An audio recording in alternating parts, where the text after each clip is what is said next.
Hi, I'm Tammy Potter, and welcome to the Pregnancy Process Podcast, a show designed to help you navigate the hugely transformative journey to motherhood, where you'll hear the unique experience of experts in this area and the incredible stories of women sharing their conception, pregnancy, and postnatal journeys so that you can have a healthier, more informed pregnancy. And in today's episode, I speak to psychologist Alysha Coleman. Alysha holds a master's degree in clinical psychology with 13 years experience providing in-depth but practical therapy.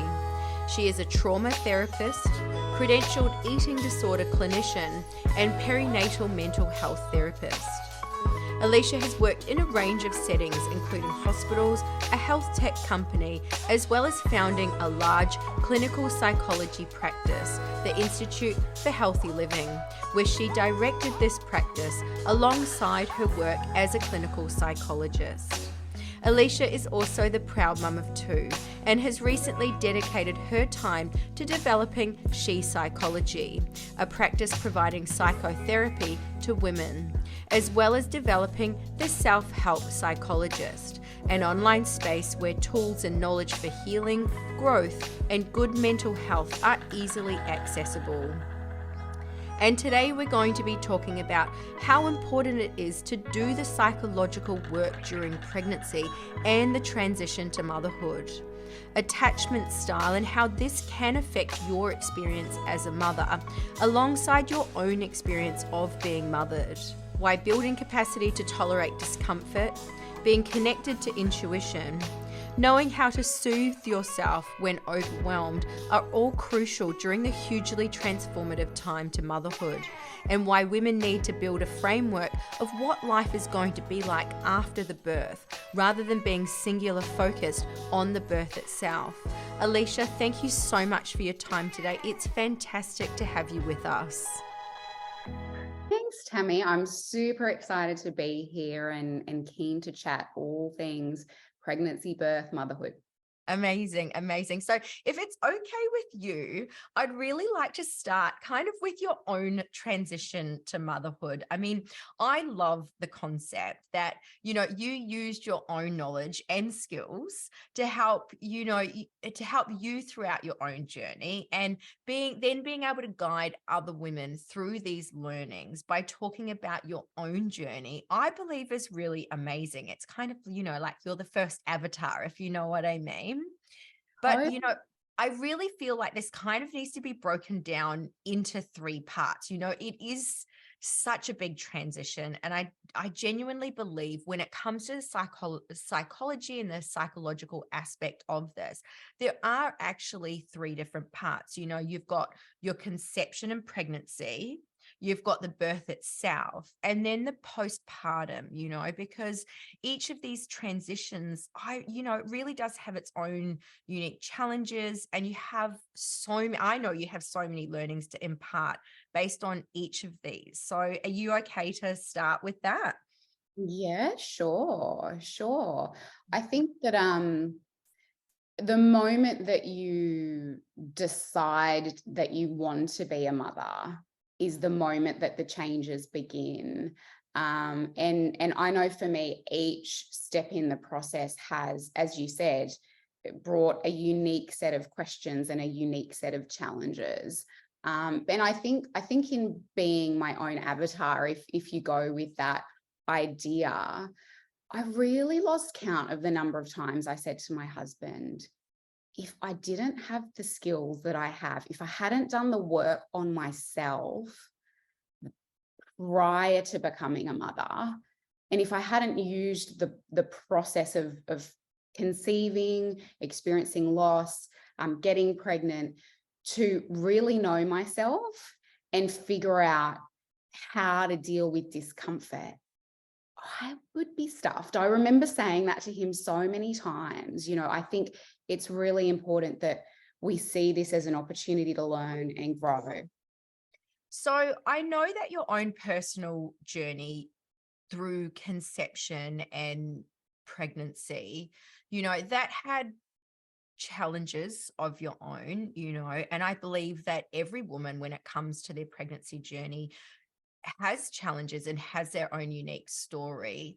I know that you have one yourself, and along with it came a lot of work around surrender and acceptance. Are you okay to talk about that a little bit?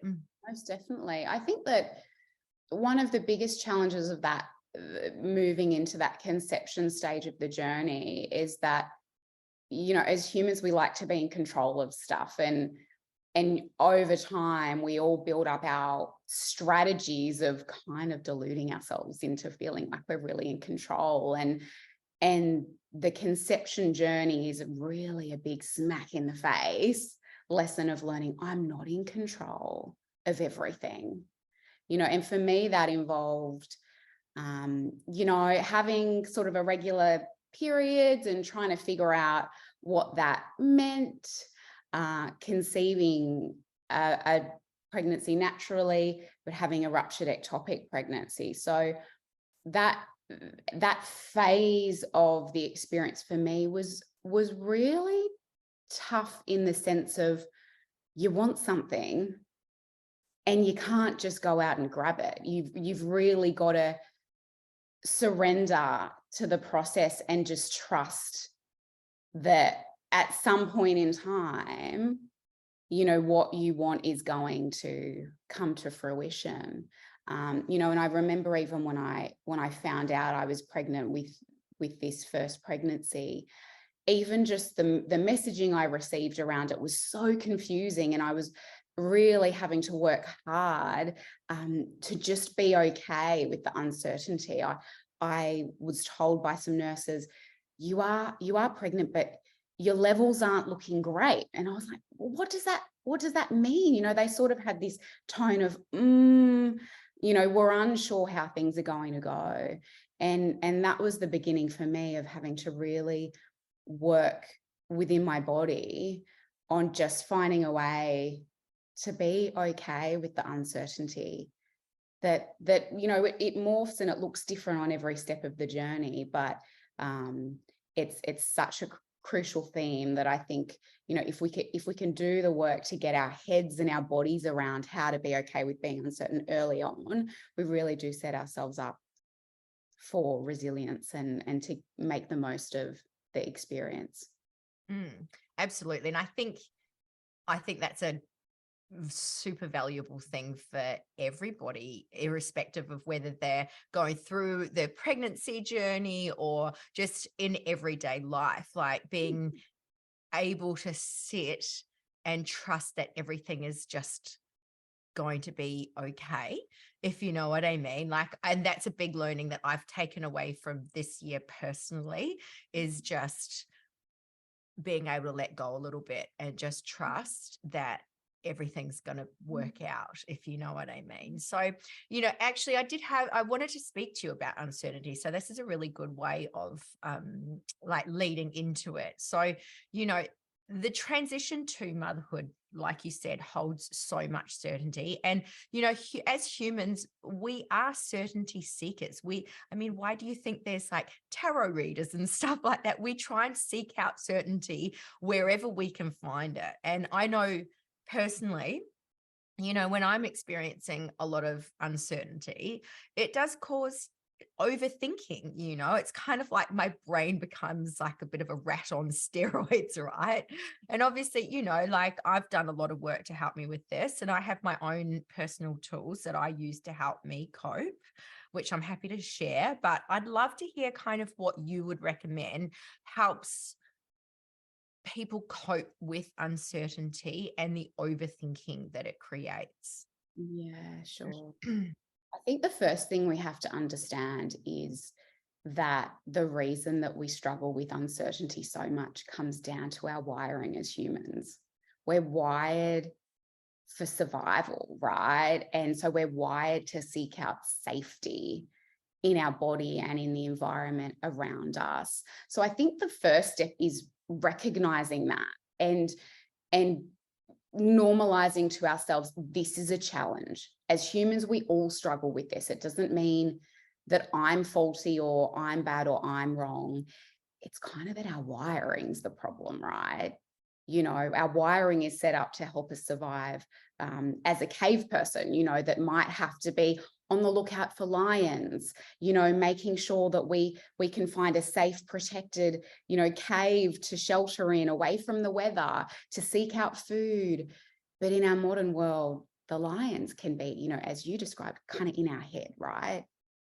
So a really important tool is to actually work on being able to notice your thoughts and not get caught up in them, right? The mind is kind of a don't get killed machine. And when our body senses danger, remember, a lion can be imagined in the modern world, the mind will kick in and it will try to overthink, and it will try to analyze all of the routes out. It will try to over prepare.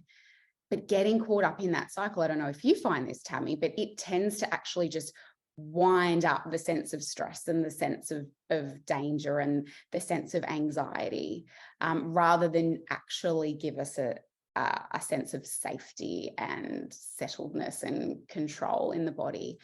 So just being able to notice it, you know, like you said you do, recognize, there's my mind overthinking again, and step back and observe it.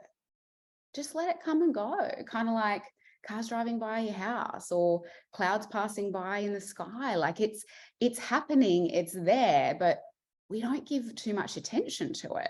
You know, you and I aren't stood by our windows right now staring at the sky or watching all of the cars drive past our house. It's just happening and we're going on with life.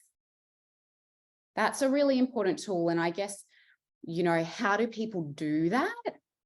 It looks different for everybody, but if I can give you a really quick route to get there, it's like applied mindfulness skills. So if you learn the mindfulness tool of observing my thoughts, that's a really good starting point. This is going to be a very big topic, and it's something that I really wanted to talk to you about today. And that's, you know, the fact that, and I think this is a really big factor in why we are seeing so many mental health or perinatal mental health statistics. You know, the 1 in 5 women are suffering from perinatal mental health. I mean, those statistics are terrifying. Yeah. And I think that they're probably underestimating it, to be honest, you know, because that's the women that sort of the difficulties reach the level that it's, you know, what we call clinically significant, and what all the books say is you really, really struggling, when in reality there's a whole lot of women that are struggling, that aren't talking about it, or maybe, you know, don't tick every item on that list that the books talk about. So yeah, I think it's a struggle for every woman going through this journey, that mental health will be something that is causing them difficulty at some point. absolutely. And I think part of that, I mean, from my perspective, obviously from, you know, a non-psychologist perspective, I think a lot of that has to do with so much being put down to the pregnancy, you know, so without having the understanding of all of the kind of underlying subconscious emotions that are bubbling up to the surface throughout the pregnancy, because it is such a huge transition. But, you know, people are putting down like crying spells and feeling a bit down, or, you know, just not feeling themselves to the pregnancy, without actually understanding that pregnancy itself brings up so many emotions that people are potentially unaware of. You know, you've got things like the mother wound, attachment style, you know, comparisons to your own mother, you know, like the people that maybe don't have a great relationship with their mother, you know, them thinking, oh my God, I'm about to be a parent, I don't want to be anything like my mother, you know, or ones who had amazing mothers who worry that they're not going to be able to live up to the expectations that they have on themselves of what a mother looks like, you know. So are we able to, you know, get a little bit of air around that? Yeah, absolutely. Look, I think that we give a lot of attention to the physical self through that pregnancy journey. You know, doing our training, going and seeing the doctor, all of that stuff. But you're right, there's a psychological process happening as well, whether we're conscious of it or not. What we call our primary maternal mindset starts developing in pregnancy. And there's certain things that can disrupt the healthy development of your primary maternal mindset, even take it offline. And there's certain things that can assist you to have a pretty well-developed primary maternal mindset, as much as one can before bub arrives. You mentioned attachment and the way that we were mothered and the way that we were parented, and the experience of your own early years and the way that you were mothered does come into play. There's only 2 times in life that activate our attachment systems. One is falling in love, and one is becoming a parent. And our underlying subconscious starts thinking about this stuff and feeling around this stuff whilst we're pregnant. And the women that I'm most inspired by, the women that I work with, are the ones that are bringing it up into their conscious awareness and taking a look at it. And that's really crucial, because we also know that 75% of people are likely to repeat their attachment experience in the way that they parent. So if you didn't receive healthy space to have emotions, if you didn't have an available and responsive parent that was interested in you, if you didn't have a consistent sense of safety, all of these sorts of experiences really do affect your nervous system, your perception of whether it's safe to be close to others, whether it's safe to be independent from others. And we know that that pattern will basically carry on into the way that you parent, unless you work on it. And the good news is you can go from an anxious or dismissive or avoidant attachment style to what we call an earned secure attachment style by doing the work, bringing your own experience up into your conscious awareness, looking at what unmet needs are there and how it affects the way you relate to yourself and the way you relate to others, and doing the work to heal that.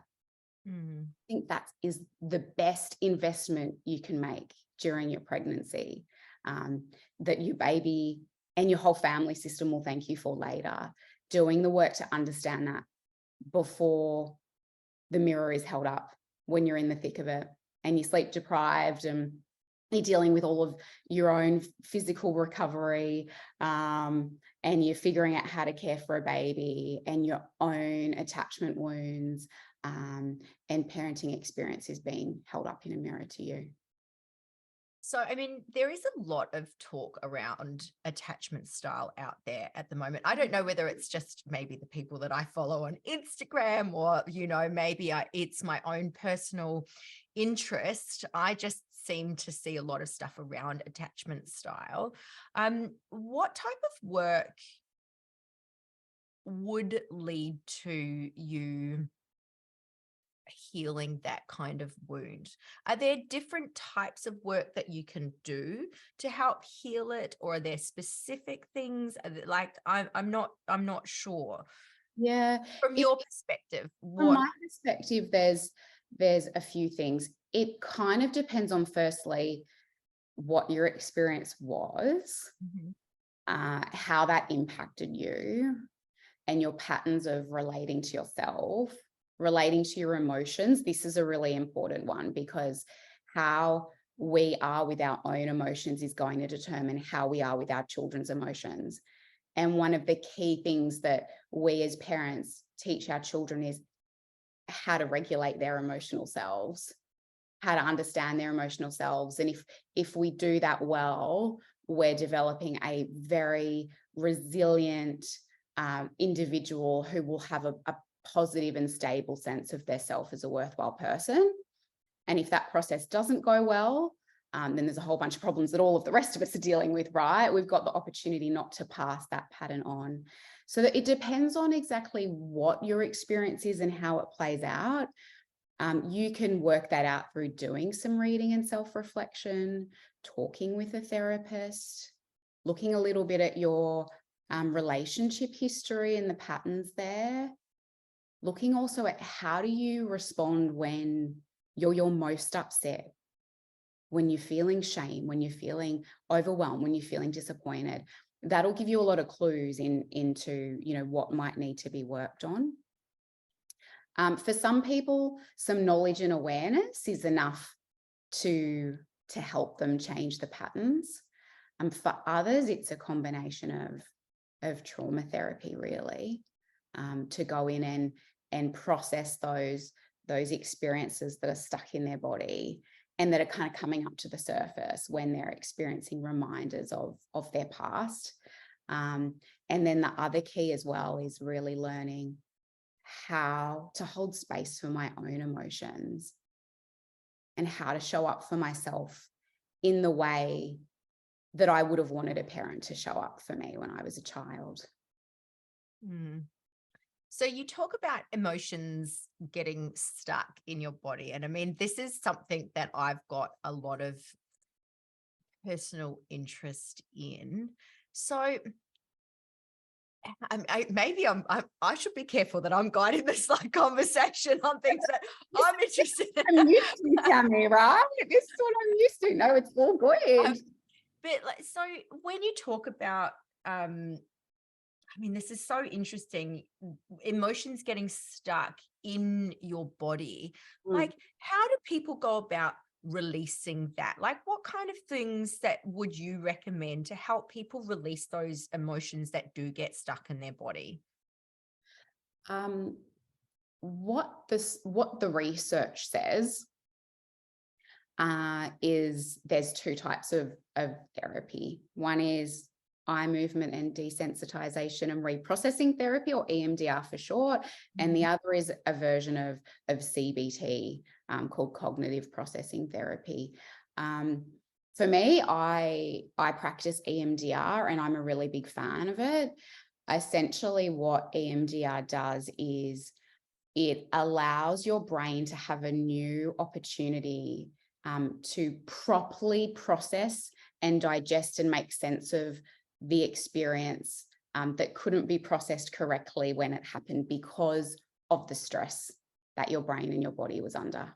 So when we have a stressful experience, and we've got to remember that, you know, for a child, being upset and consistently not having anybody nearby to support them with those feelings is a stressful experience.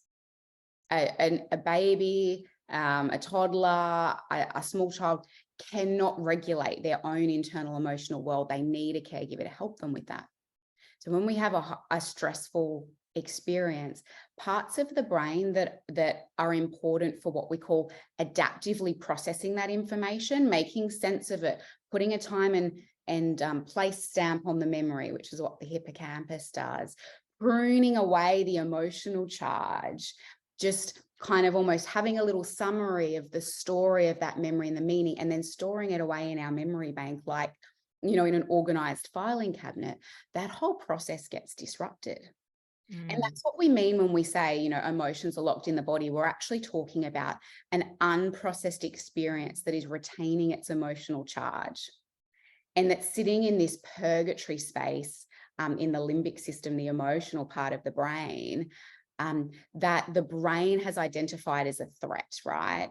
Because if we go back to what we talked about, the brain is a don't get killed machine. Its job is to look out for anything that could hurt us, including a painful experience, right? So when we come into contact with anything that is similar to that experience that we had, anything that's similar in terms of emotion, thinking, smell, sight, sound, interaction, our body's going to warn us. And not only warn us, it's going to actually bring up this old experience, because this old experience hasn't had a chance to be made sense of, to be healed. So what I see happens for my clients, and has happened for me as well, is something's going on in my present life as an adult, but I'm not just getting emotions about what's going on in front of me. I'm actually feeling emotions from what happened in the past at the same time. And that's what we mean in the trauma world when we talk about re-experiencing. it's generally not the flashbacks you see in a movie where, oh my gosh, suddenly like I'm back in my 5-year-old bedroom and, you know, I've forgotten where I am. Sometimes it's that extreme, but most often it's, I'm feeling the same emotions, or I'm thinking similar thoughts that I'm bad, or it's my fault, or nobody loves me, or I'm all alone. And that's what we mean really when we talk about emotions being stuck in the body. It's this old unprocessed material that the brain hasn't really had a chance to make sense of and heal. Mm. And I guess, you know, another word that gets thrown around a lot these days is being triggered, right? And I think people actually use it incorrectly. You know, people talk about being triggered by smaller things. And I think what you're kind of explaining here is the real term of what it means to be triggered is when something happens and it actually triggers the emotional response of that held emotion around an old wound or an old experience that has been stored in your body as like a something that's unsafe, or whatever experience that you've attached to that experience, or whatever emotions you've attached to that experience, you're re-feeling those years later. It could be decades later, and you're still experiencing those same unprocessed emotions. And for me, that would be what being triggered is like. But it's almost like this catchphrase that gets thrown around lightly, but I don't believe being triggered is something that anybody should be taken lightly. And I think there's almost two versions of what the word can mean in the psychology world, and maybe what's happened through, you know, because on social media, we've got short attention spans. We're condensing and summarizing stuff, right? There's the trigger in the sense of, as you said, you know, the past experiences. Then in the emotion regulation world, we can talk about the trigger in terms of what was the thing that set off the emotion in your body, but they kind of are getting overlapped, you know, and maybe somebody's talking about what was the trigger that set off the emotion in the body. Like, you know, woke up and I wanted to make my coffee and the coffee machine wasn't working. The coffee machine not working might be the trigger for feeling annoyed, but that has a different meaning to that trauma-based re-experiencing trigger. Yeah. So interesting. I could talk about this stuff but for so long. And I do, and I love it. I love it. I know. Actually, you know what? Seeing we're talking about social media, I wasn't going to get into this like at this point, but seeing we're talking about social media, I mean, you know, I think at the moment, I feel like social media has put a lot of pressure on women to experience motherhood a particular way, to experience their pregnancy a particular way. And I think it puts a lot of pressure on women to experience it a particular way. It also changes the way women perceive what their experience of pregnancy, birth, and motherhood should look like. And there's a massive disconnect between what the perceived should look like and the actual reality of experiencing pregnancy, birth, and motherhood is. How do you feel, or what do you feel needs to be done to kind of close that gap of the idealized version of pregnancy, birth, and motherhood and the actual reality of it? Like, how can we close that gap? What needs to be done to close it? That's a really good question. You know, and I want to add in the expectations about body too, right? You know, I think we all go on social media because we want to connect. But what ends up happening is we're served a kind of a curated image of what we're meant to be like and what life is meant to be like. And it's really dangerous, I think, particularly during this journey for women, because it's new. You know, you haven't done it before. You don't know what to expect. We also don't, you know, in Australia, we don't live in this way anymore where generally by the time we're pregnant, we've seen our sister and our cousin and our neighbor and our best friend go through the process intimately and even, you know, witnessed births. We have no idea what to expect. So we often do go online to try to look for answers and gain that certainty that you and I were talking about before. And I think that there's two levels of what we need to do about it. One is on more of a macro level, and one is a kind of a micro individual level. I think on a macro level, we've got to start having more honest, authentic conversations and talking about when we're not okay, talking about how bloody hard some elements of this are, talking about how, you know, we're struggling, you know, and there's this constant tension on this journey between happiness and excitement and grief and loss. And just being real and authentic about what it's actually like. And we can all play a role in that macro change. If we're all honest, you know, even just when our friend says, "How are you today?" we actually genuinely say how we are, right? And then on a micro level, in terms of, I guess, you know, the other thing is that we've got to try to figure out how to protect ourselves in a way and maybe, you know, unhook our own expectations. And I think that really comes down to the ability to be kind to yourself and accept and practice this idea. In the parenting world, we particularly talk about good enough mothering. What about working towards being a good enough person? And I find it really helpful, you know, when I get stuck in that cycle of over functioning, trying to be everything to everyone, trying to have all parts of life kind of firing at the same time, to step back and actually go, what's this costing me? Is it worth it? Am I actually fulfilled? Is my life full of enrichment right now? Or am I just exhausted and stressed and feeling not good enough and feeling frazzled? So to really actually challenge yourself to strip back to what actually matters. And I know it's a little bit morbid, but one of the best ways to really get to that is think about being on your deathbed at the end of your life. And if you look back, what's actually going to be important? Is it that your house was perfectly tidy when visitors came over and you had a newborn? Or is it that you cuddled your newborn and soaked in those moments? No. Is it that you took the time to really connect with your partner while you were pregnant and you've really had some fun moments and really enjoyed the luxury of going and just floating in the ocean on your own?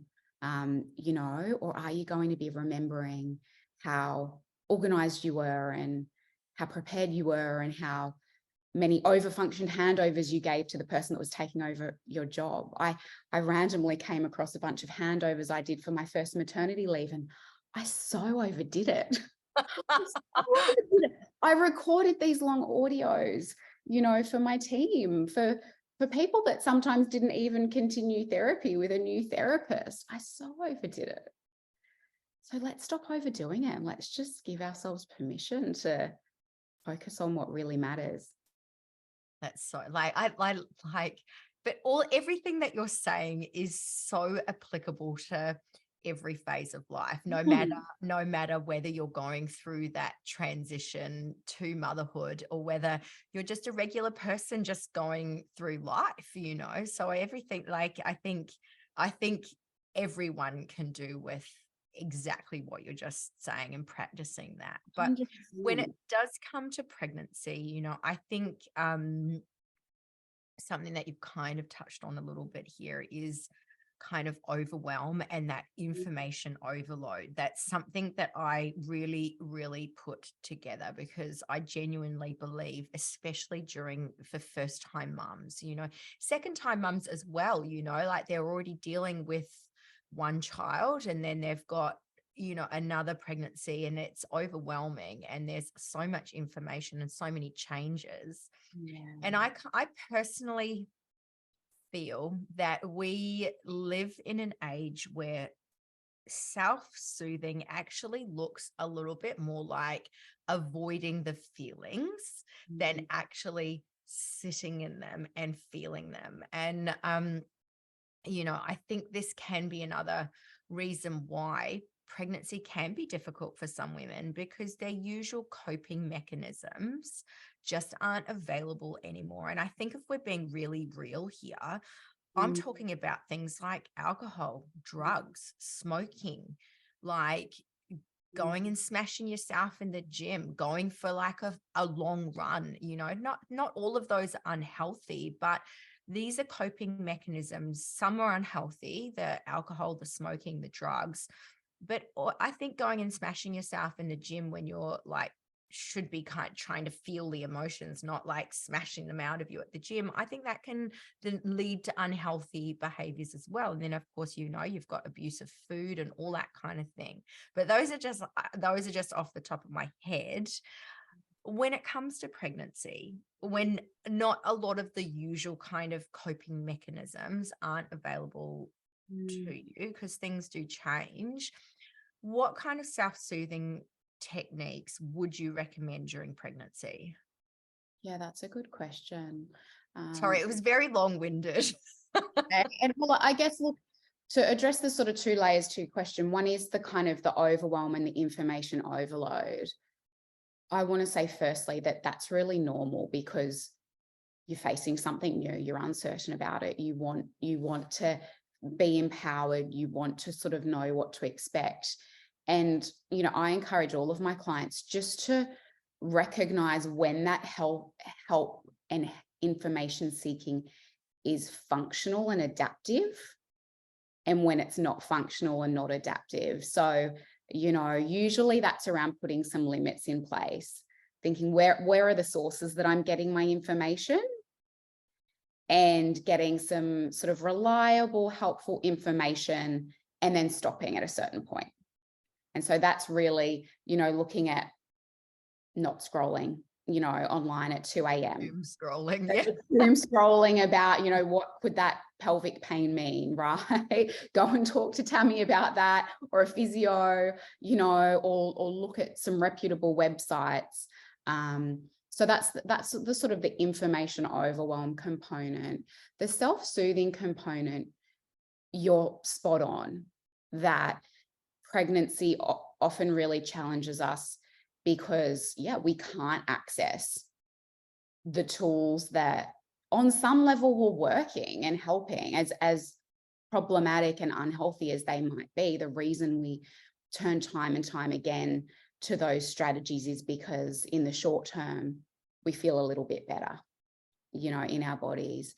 So my top recommendation is you really got to work on sitting with the emotions and soothing them as they come up, without needing to grab onto stuff, without needing to overfunction or run away.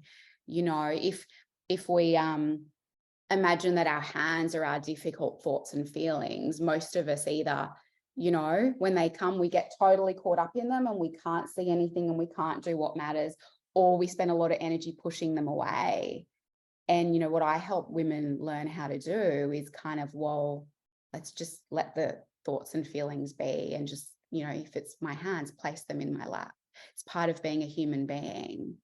Let's not get so caught up in struggling with them, because it wastes a lot of energy and takes us away from what we really care about, right? And one of the most helpful ways to do that is to realize that emotions in particular are physical sensations.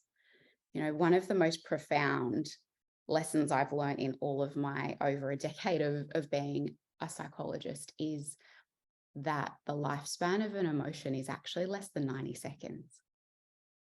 There's a neurobiologist called Jill Bolte-Taylor, and her research is all about this. Less than 90 seconds from the time it's activated in your brain, travels into your body and plays out, and eventually leaves 90 seconds. And when I first read that, I was like, wow, why does it feel like it's a lot longer than that? It sure does. Everybody says to me, well, why the hell have I been angry for 2 days or, sad for a week? It's because of how we react to that feeling. So if we can see it as this is just a passing experience, the weather moving through my body, and learn to be okay with that, learn to put space around that, then we don't have to do all the other stuff, right? Yeah. I'm loving this conversation. So there's so much gold in everything that we're just talking about. Like I'm like furiously making notes here. And that one I want to underline for people, because once your baby arrives, because there's a lot of focus on the birth, but then on the other side of that, you are suddenly a parent, right? And your baby experiences emotions and experiences distress. As humans, we feel before we think. Thinking is a more advanced capacity we've developed as a species, right?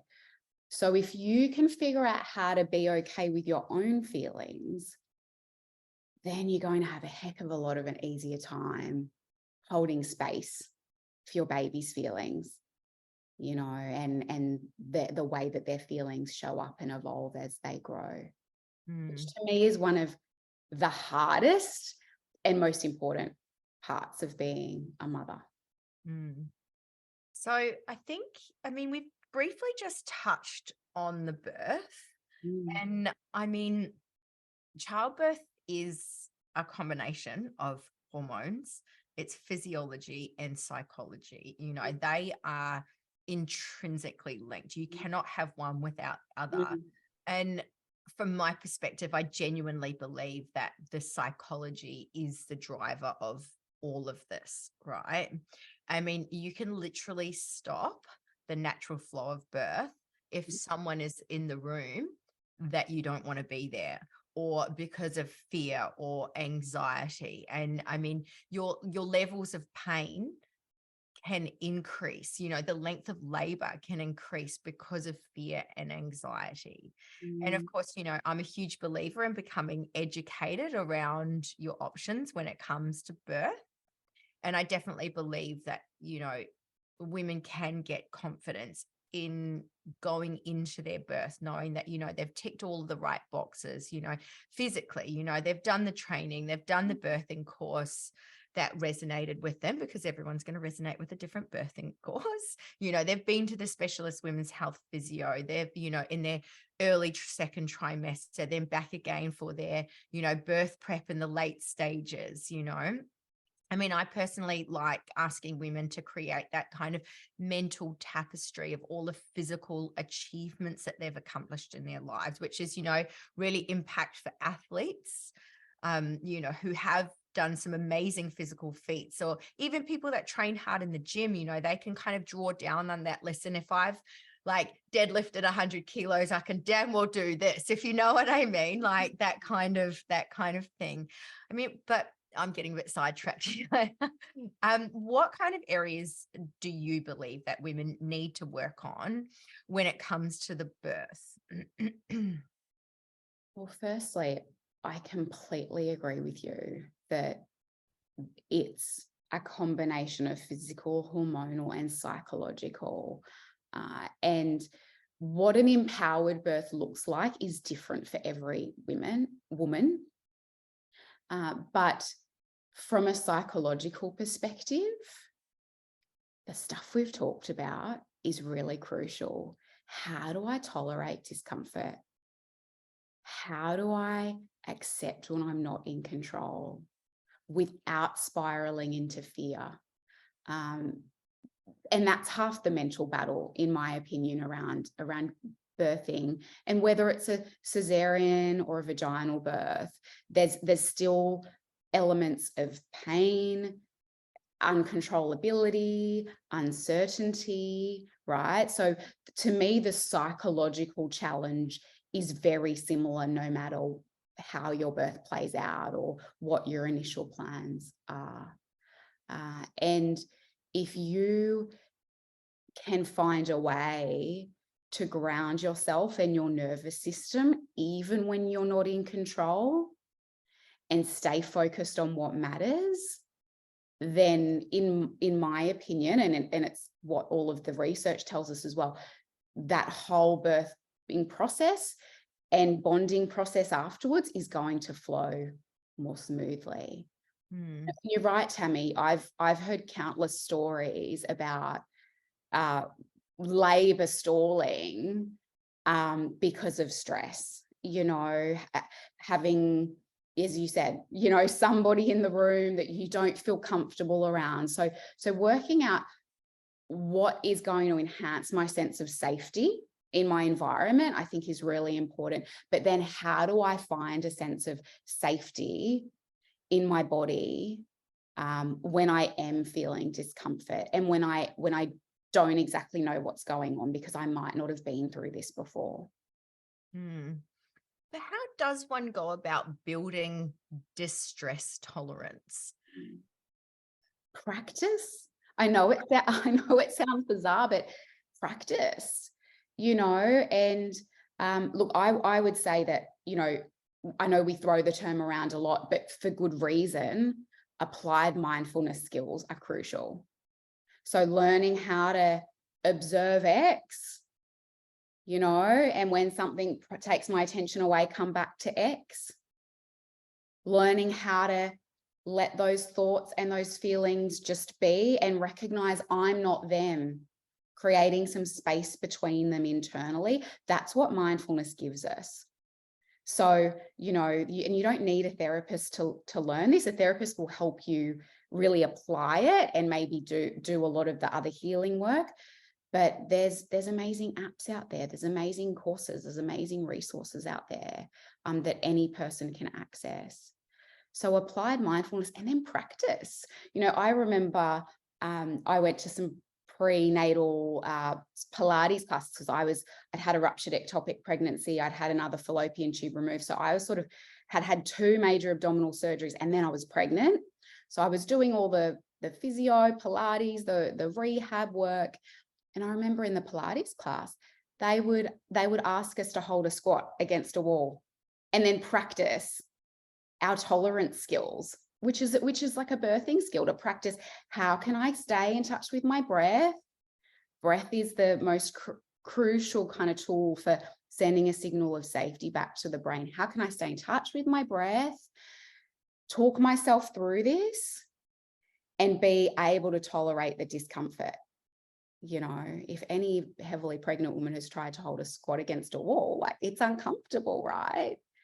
So, and there's all sorts of different ways we can build that. But I would say sit back and think, what little experiments can I set up for myself around facing something that's uncomfortable? Sometimes it can be having a conversation with my partner, telling my boss that I'm not exactly sure when I want to come back from maternity leave. I don't know, disappointing someone, those sorts of opportunities are chances to learn to make space for discomfort as well. Now, you had quite an interesting birthing journey yourself. Are you okay sharing that? Because I'd quite like to know how you personally navigated your birthing journey.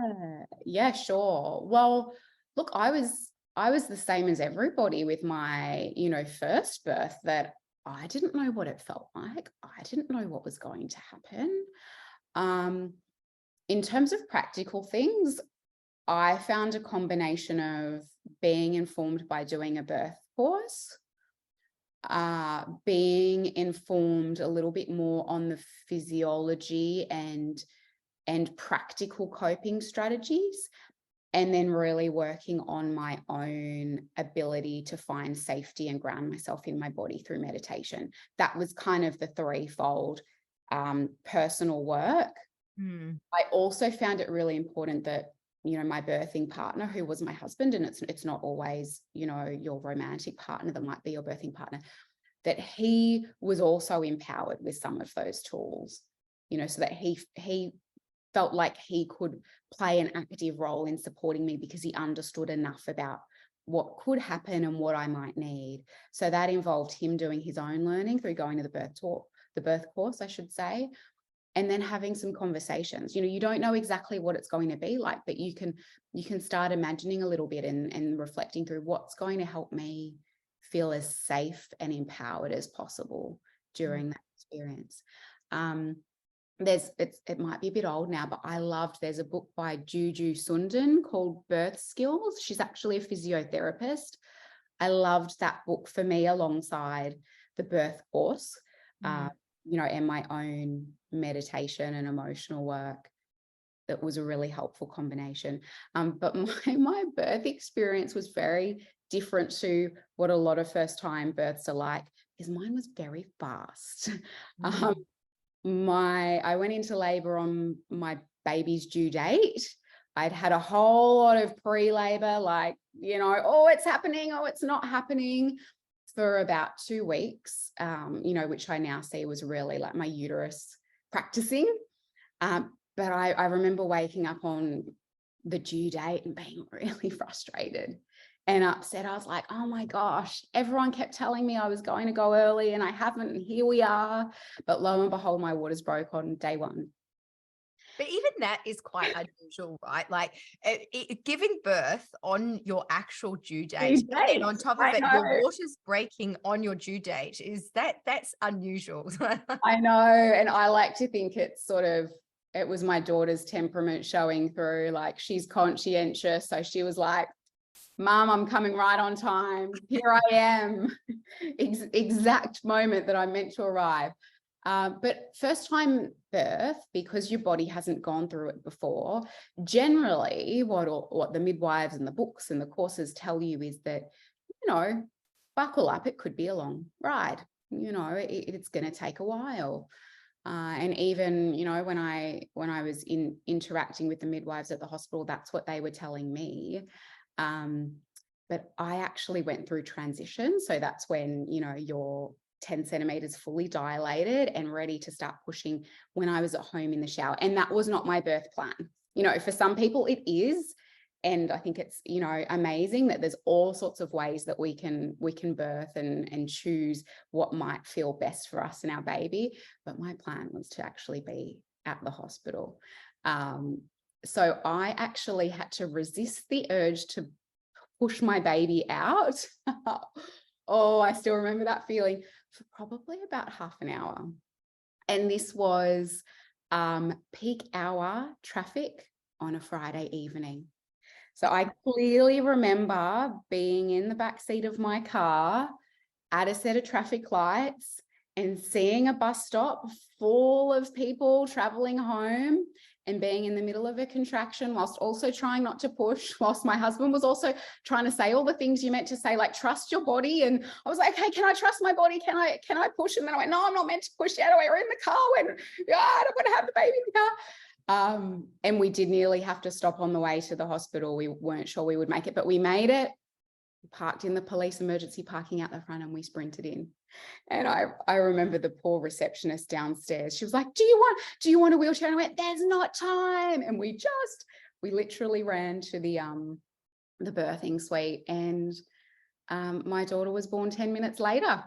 That is, I let go as soon as I got into the room. And I clearly remember that, I was so relieved to be there and to not have to kind of resist what my body was wanting me to do. It's incredible. The body just sends the signals, and you got to, if you trust your body, wow, it'll take you there. And I remember saying, oh, I'm sorry, everyone, I think I just did a poo. But my daughter was crowning, and she was born 10 minutes later, and it was beautiful.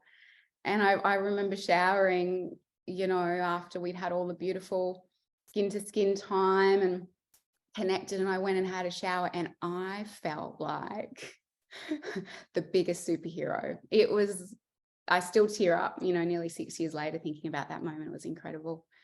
And my second birth, similarly fast. I experienced an induction with my second baby, and to me, the sensation of the contractions was different, but manageable. Both my births were unmedicated. And I remember sort of a map being put down underneath me, and I remember hearing a whisper from a midwife, just in case comes out. It all happened pretty quickly, and was a very empowered, beautiful birth as well. So do you think, and just listening to you talking about your birthing experience, I mean, what a beautiful, positive experience. And I think those types of birth experiences absolutely need to be shared more, because you know how some people like to bond over negative, the horror stories, right? And I just love that story. It's amazing. And I have to wonder whether all of the work that you've done on yourself emotionally and all of the work that you did before actually helped you have the birthing experience that you had. I believe so. And, I think there's not enough research on this.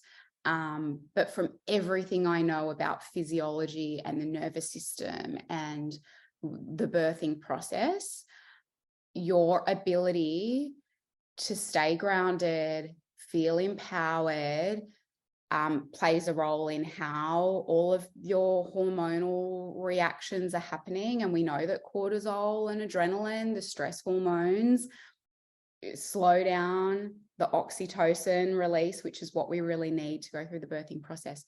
So I believe it did. And I guess in that summary, I don't really talk about what was maybe going on for me psychologically, or what tools I used. But I guess to really summarize, was it intense? Was it the most intense feeling I've ever experienced? Yes. Was I focused on what really mattered the whole time, which was meeting my baby and getting her out safely? Yes. Had I worked through fear beforehand? So I was trusting my body, and I was talking to my body inside. I was talking to my body, open up. I trust you. Let's do this. We're ready. That made a difference. Had I worked on letting go of inhibition beforehand? Yes. Most women find it happens naturally. Like, you don't care who hears you, you don't care who sees you. But if you can work on that a little bit beforehand, that's great. Even, practicing some kind of, vocalizations, or the way that you might move to tolerate the contractions or the surges. So I was disinhibited. I like that bus stop memory. I didn't care who saw me or who heard me. I was half dressed. I was vocalizing like beautiful birds do, and I didn't care. And then it was around how to help my brain overcome the sensations and not step into a fear space around that. So it was movement, it was competing sensations for me. I absolutely loved my TENS machine. That was really helpful for me. I would sway, I would breathe, I would count, and I would stomp my feet. And I would try as hard as I could to regulate my breathing so I didn't move into a stressed hyperventilating state. From memory, those were the main tools I was using for both births. And everybody's different, but really kind of playing around beforehand with some of these tools so they're easier to kind of access, and you've had a bit of experience with them before, makes a difference. Would someone like yourself be able to help women with that? Yeah, 100%. Yeah, and there's amazing birth courses out there. Some of them have a real educational component, which is really important. when knowledge is power to a certain extent. But if you're feeling really anxious about your birth, or you know that you like to be in control and experience tells you you don't do very well when you're not in control, I would definitely recommend doing some more work on that before the birth. I love the visual that I've got the visual that I get of the bus stop. I mean, it's fantastic. I love that. And the husband called, and I was like, maybe you should call him again. He's calling, and they're like, if you're not going to make it, pull over, we'll call an ambulance. And I quickly did the math in my head in between surges, and I was like, no, we'll get there sooner than an ambulance will get to you. Go, go, go. All systems go. Yeah. Oh. Now, I know that, I could talk to you for hours about all of this stuff, and it's been so like inspiring and mind opening. I think there's just one or two questions that I have, and then I know we're going to have to wrap up.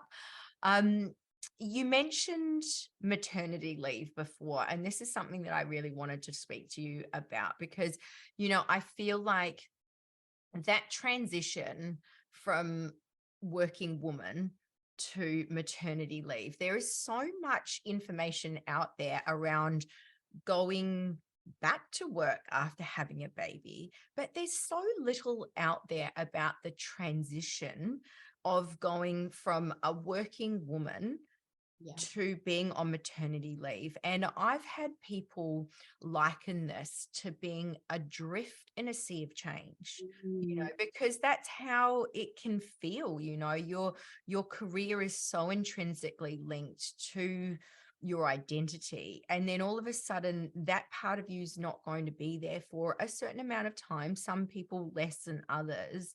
Is there anything that you think women can do to help them prepare for that? Yeah, I think no matter what, it is an uncertain time, and there's so much newness and there's so much change. I think that one thing we can do to prepare ourselves in advance is recognize that we're more than our job and that title. And we spoke earlier in a slightly different way about the idea of a conceptualized self, and part of the psychology of our sense of self is we do have this image of who we want to be and who we think we are. And often that image is tied up in labels and outcomes and goals. But to do a little bit of searching around, well, okay, if that's not there, because it won't be for a period of time, and for a lot of people it's different when they go back. If that's not there, who am I? And what am I about? And what the research tells us is you are your values. So to tune into that, what deep in my heart matters to me? What do I stand for? And connecting with those other parts of yourself as well, other traits, other interests, when you strip back the achievements and the labels is really important, and I think naturally that happens for a lot of women through the evolution of their motherhood mindset and through matrescence. But we can get stuck in kind of then latching onto maybe the label of mother and the goals and outcomes around that. I'm meant to be stimulating my baby, and like my baby's not meant to cry, and I've got all the right things, and do I know all the developmental stuff, and am I keeping it tidy?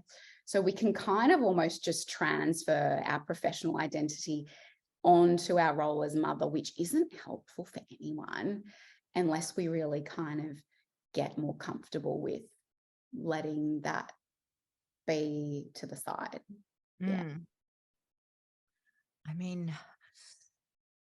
I feel like I just need to squeeze one or two more questions out.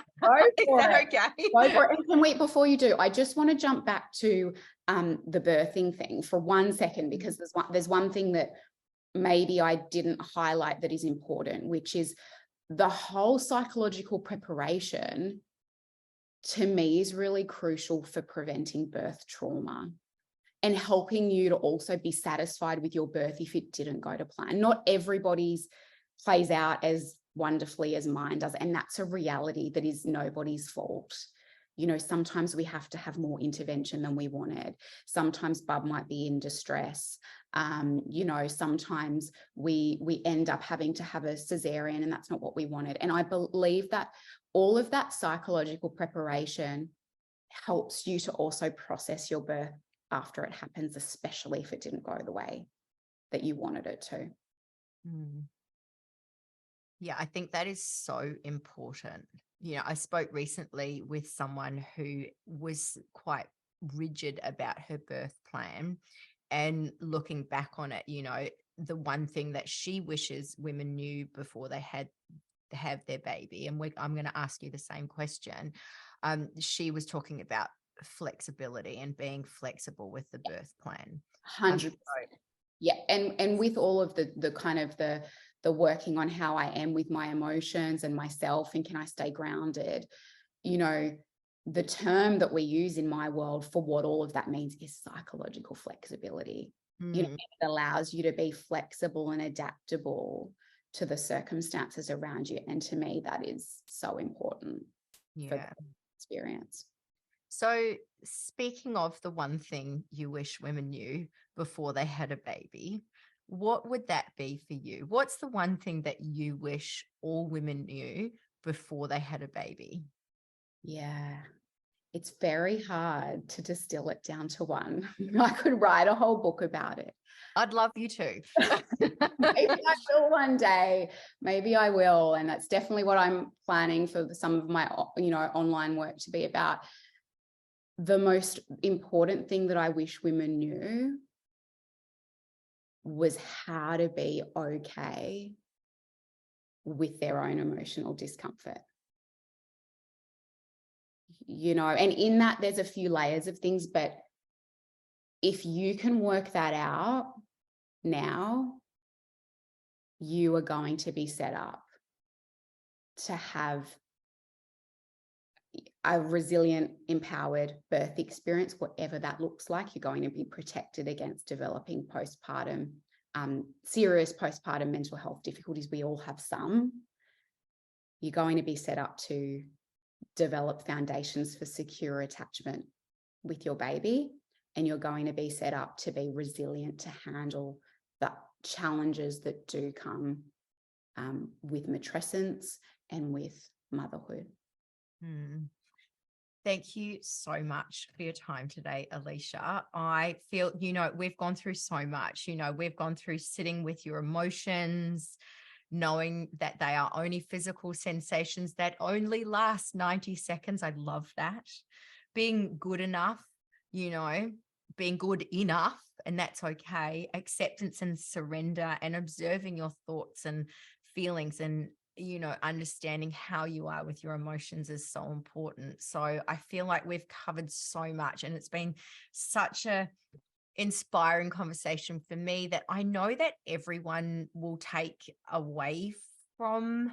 Doesn't matter what part of your journey you're on. I mean, males can listen to this and still take away so much important information that can be applied to every aspect of being human and the experience of being human. So thank you so much for your time today. I genuinely appreciate it. My pleasure. And, you used the word human, Tammy, and to me, that's the journey we're on, working out, how do I be a human? How do I handle the crap and the difficulty and the pain that shows up, that is amplified oftentimes for men and women as they go through the journey from conception through to parenthood?